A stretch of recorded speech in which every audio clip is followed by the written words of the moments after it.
saya Ahmad dari Prodi Etika ya. Saya ingin menanyakan beberapa pertanyaan dari Bapak mungkin untuk menjawab. Bagaimana penegakan hukum di Indonesia menurut Bapak? Penegakan hukum di Indonesia kalau menurut saya udah bagus. Kenapa bagus? Karena penegakan itu kan harus ada strukturnya. Struktur penegaknya ada, kepolisian, kejaksaan, fasilitasnya ada, kantornya, kemudian sanksi ketika ada pelanggaran hukum ada. Jadi secara organisasi sebenarnya udah bagus. Cuman penegakannya mungkin ada beberapa yang yang belum sesuai. Kalau dari sisi peraturannya sudah ada. Tinggal bagaimana melaksanakan penegakan hukum itu secara adil dan baik. Pertanyaan kedua, Pak. Menurut Bapak, aturan di Indonesia itu bagaimana, Pak? Aturannya sudah bagus. Kenapa ya? Karena aturannya kan udah berjenjang tuh dari mulai kalau dari sisi hukum ya dari KUHP-nya sudah ada. Turunannya misalkan dari untuk pelaksanaan ketentuan peraturan sudah ada, turun dari pemerintah pusat, pemerintah daerah sampai ke pemerintah kelurahan, itu sudah ada semua aturannya. Jadi sebenarnya peraturan sudah bagus. Pertanyaan ketiga, Pak. Sebagai dosen, seperti apa hukum dan aturan di lingkungan Bapak? Di lingkungan dosen itu kan, kalau dosen itu kan mengacunya kepada peraturan dari kementerian, dari Kementerian Pendidikan. Kalau di dosen itu di Kementerian Saintek. Dan untuk dosen sebenarnya ada aturan yang jelas. Apalagi sekarang ada tentang PPKT, penanganan tindak kekerasan. Jadi dosen bagaimana cara melakukan pembelajarannya sudah ada aturannya jelas dari kementerian. Bagaimana sikapnya sudah ada melalui PPKT. Dari sisi penelitiannya sudah ada aturannya dari kementerian, pengabdian sudah ada dari kementerian. Jadi tinggal bagaimana dosen melaksanakan peraturan tadi. Baik, Pak, itu aja pertanyaan dari saya. Terima kasih banyak. Selamat siang, Bapak. Siap. Maaf, Bapak mengambil waktunya sebentar. Saya ingin mewawancarai tentang tugas PKN ya, Pak. Tentang negara hukum dan aturan hukum di Indonesia. Menurut Bapak itu bagaimana penegakan hukum di Indonesia yang sekarang, Pak? Penegakan hukum di Indonesia, ya seperti yang kita tahu ya, di media, di sosial media, cetak atau elektronik semua sudah kita lihat bagaimana penegakan hukum. Ada yang bilang tumpul ke atas, tajam ke bawah dan lain sebagainya ada. Iya, Pak. Tapi tidak semua itu kan begitu adanya. Ada yang sesuai dengan tupoksinya, ada yang adil, yang tidak adil. Hukum Indonesia ada yang bilang adil ya bagi mereka yang merasa bahwa sudah diwakili. Bagi mereka yang tidak diwakili ya adanya tidak adil. Sebenarnya hukumnya itu kan, kalau yang saya lihat akhirnya ujung-ujungnya ke sudut pandangnya siapa. Mau adil nggak adil ya, toh kasusnya juga banyak, teman-teman bisa lihat di sosial media, di internet. Akhirnya cuma Mahkamah Agung kalau nggak salah memerintahkan penegakan hukumnya berbasis ada yang namanya restoratif justice kalau nggak salah. Penegakan hukumnya berdasarkan kita lihat ada kebijaksanaan. Jadi hakim-hakim harus bijaksana, nggak semuanya harus dipukul rata. Ada yang harus adil, dirasa meratakan, ada yang enggak. Makanya ya tergantung sudut pandangnya. Maaf, izin bertanya lagi, Pak.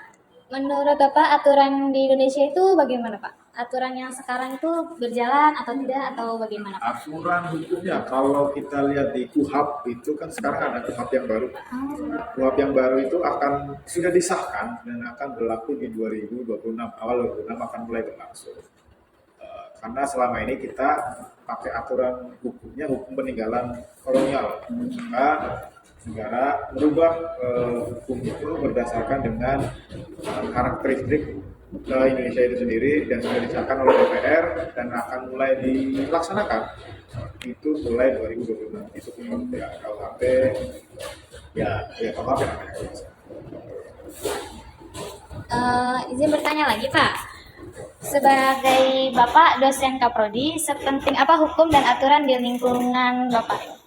Ya, aturan itu dibuat agar sesuatu itu tidak berjalan semaunya sendiri.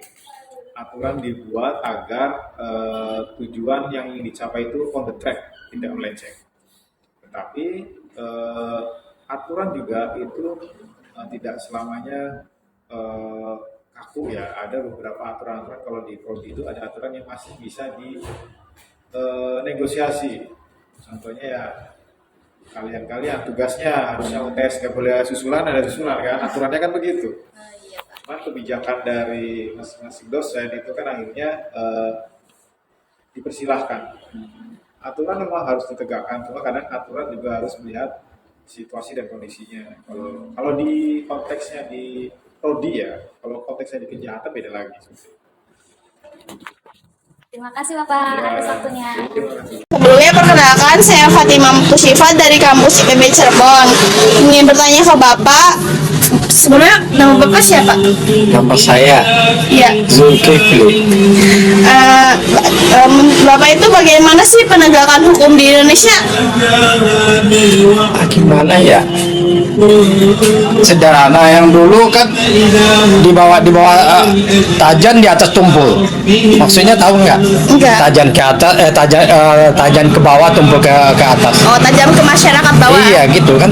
Kalau sekarang bagaimana? Sekarang alhamdulillah ya udah mendingan lah. Terus menurut Bapak itu aturan di Indonesia itu bagaimana? Udah bener apa kayak masih kurang? Jadi sedang-sedang aja. Sedang-sedang. Iya. Bagaimana tuh sedang-sedangnya Iya, Bapak? belum sempurna gitu. Ya masih ada kekurangan ya Pak. Iya masih.